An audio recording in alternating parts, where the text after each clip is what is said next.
when the food's available, or just a smaller version. Great. Very brave on your teeth. I'm very scared. Oh my goodness. All right, very good. Good job. And that's Wesley, and he is especially adorable. Hi, Wesley. I like your teeth. Are his teeth yellow? So being a rodent, their teeth are continuously growing through their entire lives. So they, oh, I thought he was going in for the Wesley slide. I'm gonna do it. Okay, come on. We survived. So, wait, do they rotate? Which one's Wesley? This one. Yeah, that's what I That's thought. Amigo. Oh my goodness.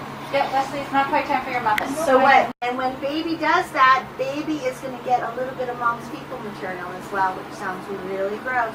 But I think when they're born, they have a fairly sterile gut. They need kind of like that starter kit to get all of the right digestive enzymes going in their stomach so that they can process. Sometimes referred to as a screaming armadillo, because one of her defense mechanisms is to let out this high-pitched scream that kind of sounds like a car alarm going off, very loud. And then the other armadillo we have in here is cantaloupe. And cantaloupe, sorry, I'm just trying to get some of the shavings from under her, there we go, is a three-banded armadillo. We know she's a three-banded because you can count to the bands, 1, 2, and 3. But an even better way to know she's a three-banded is if she can curl, come on, do it for me. Oh my goodness. Completely into a ball just like that, you know she's a three-banded armadillo. Because out of the 16 different species or so, these guys are the only ones that can do this, which is pretty awesome.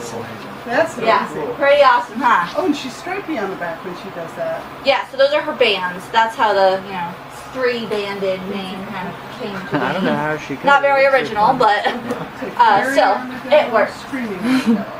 Yeah.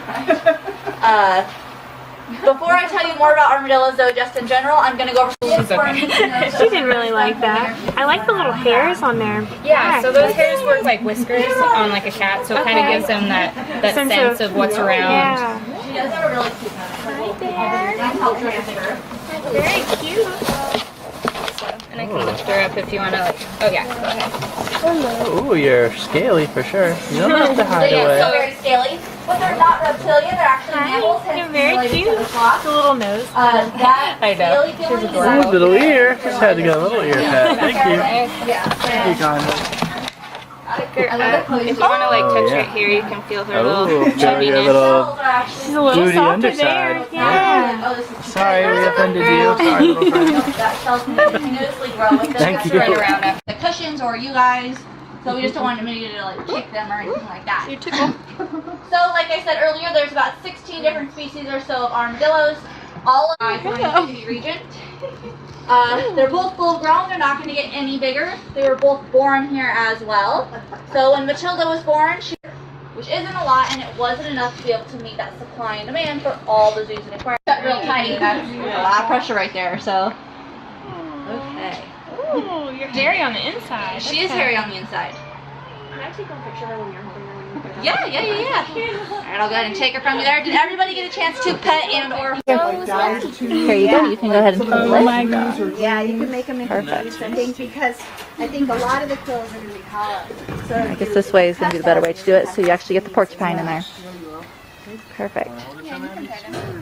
That's And Cuddles. keep that banana closer to your leg. Yeah, nice and low. There we go.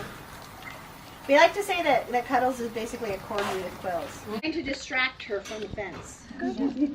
So like Wendy was saying, she just listed off 4 of the lemurs that we have here. There are 4 different types of species of lemur. But over on the island of Madagascar, there's actually over 100 different. Or somewhere on that threatened and endangered species list. Which, you know, is quite sad. The island of Madagascar is a very poor country, so one of the ways that the locals there make money is by chopping down those hardwood forests to either sell the wood for hardwood floors or hardwood furniture, or to make impacting the animals out holding there my hand. too much. Oh, Lord. With that though, there are Thank places like you. the Henry Doorly Zoo that are replanting the trees over there in Madagascar. They've recently just replanted their 2 millionth tree, holds my which is awesome. That's exactly what we want to hear. Lemurs are what's called a prosimian, which means they're a prey monkey. They're very primitive. We know that they're a primitive primate because those tails are not prehensile, which means they're not going to be able to grab onto things like it's another appendage. Instead, that tail is going to be used as counterbalance as they're climbing down through the... If they're not interested in the treats, you can still pet them, because this is actually, it's not a treat, it's part of the tail. It describes kind of the functionality of that tail. Oh, sorry. Scientists are trying to do that as well with the kangaroo tail. Think of a name that can kind of describe it. Meat tail. Oh my gosh, Buck, every time, you just endear me more to you. You've got some connotations.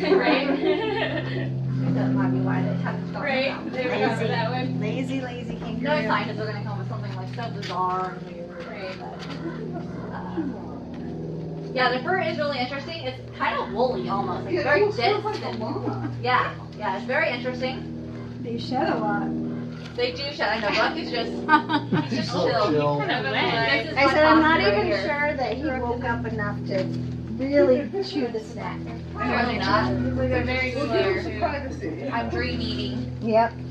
Yeah, you know some people eat in their sleep. Right. That's him. Oh no, they have like, so one of my mom's daycare clients, one of them, she has a newborn baby and stuff, and she dreams being steak. So instead of like totally waking the baby up to feed it, she dreams being Crouch steak. down with him. Like, okay, Here, I've never give heard of maybe that, this guy but another apparently week it's a over thing. I guess if you don't have to wake the baby up. So yeah, Well, that's, at that age, the babies are so instinctual. yeah, right. But yeah, I that's know really you fun. already have She plenty said of this leaves and you may not be that worried, but Never heard of if that. you would like Out of this one, you're welcome all to the it. years in nature, I think what you Stem? Damn. All babies do that. Oh yeah, so grasp. Let me firmly grasp it. So anyway, back to kangaroos. We can talk about kangaroo babies. There we go. Kangaroos are marsupials, which means the females have a pouch. So none of ours do, because they're all boys. But the females have a pouch, and they give birth to their baby 1 month after conception. That Wow. 1 month old, yeah, it's pretty impressive. But they carry it around in the pouch for several months. So I guess, you know, give and take there. But they give birth to their baby. It's about the size of a gummy bear. And it looks very much like a gummy bear because its appendages are just these tiny little nubbins. And what that baby has to do